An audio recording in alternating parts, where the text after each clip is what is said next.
কমিটির একটি প্রতিনিধি দল ত্রিপুরার মাননীয় রাজ্যপাল মহোদয়ের সঙ্গে সাক্ষাৎ করি এবং ওনার সঙ্গে আমাদের যে কর্মকাণ্ড গত 1 বছর ধরে ত্রিপুরা রাজ্যে আমরা কাজ করছি সেই বিষয়ে ওনাকে নানা বিষয় ওনার কাছে তুলে ধরি এবং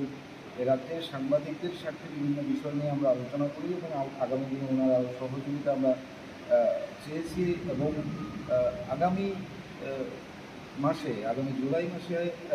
দিল্লিতে যে ন্যাশনাল কনভেনশন ভয়েস অফ ইন্ডিয়ার হতে চলেছে সেই কনভেনশনে আমরা আমন্ত্রণ জানিয়েছি ত্রিপুরার মহামান্য রাজ্যপালকে এবং